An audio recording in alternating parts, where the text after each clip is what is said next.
అన్న అసెంబ్లీలో చేసిన తీర్మాన పాఠాన్ని మీరు మొత్తం దయచేసి చదవాలని మా ఢిల్లీ మీడియా మిత్రులకు విజ్ఞప్తి.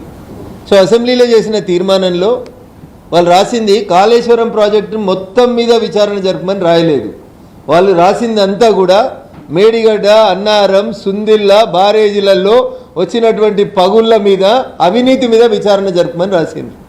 మై రిక్వెస్ట్, ఒక తెలంగాణ సమాజం నుంచి వస్తున్నటువంటి ఒక ప్రశ్న, కాళేశ్వరం ప్రాజెక్టు డిపిఆర్ తయారు చేసిన దగ్గర నుంచి రేవంత్ రెడ్డి గారు ముఖ్యమంత్రి అయిన డిసెంబర్ 7, 2023 దాకా జరిగిన అన్ని కాళేశ్వరం పంపుల మీద, బారాజుల మీద, వాళ్ళు ఇచ్చినటువంటి డబ్బుల మీద, వాళ్ళు కట్టినటువంటి కట్టల మీద, కరకట్టల మీద పూర్తి స్థాయిలో విచారణ జరపమని ఒక 3 లైన్ల ఉత్తరం రాయమని మేము డిమాండ్ చేస్తా ఉన్నాం. ఢిల్లీలో బీజేపీకి బీఆర్ఎస్ దగ్గర అవుతుంది, అందుకోసమే ఇవన్నీ తీర్పులు కావచ్చు. అదే సమయంలో సిబిఐ విచారణ జరపకపోవడం ఇవన్నీ కూడా టీఆర్ఎస్ 2001లో టీఆర్ఎస్గా పుట్టి 2022కి వచ్చేసరికి బీఆర్ఎస్గా మారి 2024 పార్లమెంట్ ఎన్నికలకు వచ్చేసరికి ప్రజలు సిఆర్ఎస్ ఇచ్చి కంపల్సరీ రిటైర్మెంట్ స్కీమ్ ద్వారా ఒక్క ఎంపీని కూడా గెలిపించకుండా బీఆర్ఎస్ నుంచి సిఆర్ఎస్ పొంది ఇక ఢిల్లీలో ఎంపీలు లేనప్పుడు బీజేపీకి టీఆర్ఎస్కి సంబంధాలు ఎందుకుంటాయో ఒకసారి దయచేసి మీరు ఆలోచించాలి.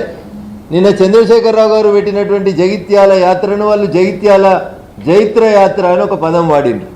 మా ఢిల్లీ మీడియా మిత్రులకి మీకు ఒక విజ్ఞప్తి, 1976లో గౌరవనీయులు కొండపల్లి సీతారామయ్య గారు జగిత్యాలలో జగిత్యాల జైత్ర యాత్ర అని ఒక యాత్ర తీసిండు.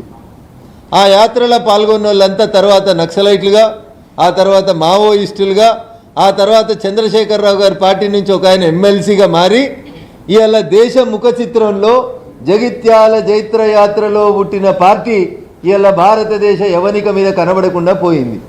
బహుశా చంద్రశేఖరరావు గారు కూడా అందుకనే అదే పదం వాడినట్టున్నారు. నేను అందుకనే టీఆర్ఎస్ బీఆర్ఎస్ అయింది, బీఆర్ఎస్ సిఆర్ఎస్ ప్రజలు ఇచ్చిండ్రు.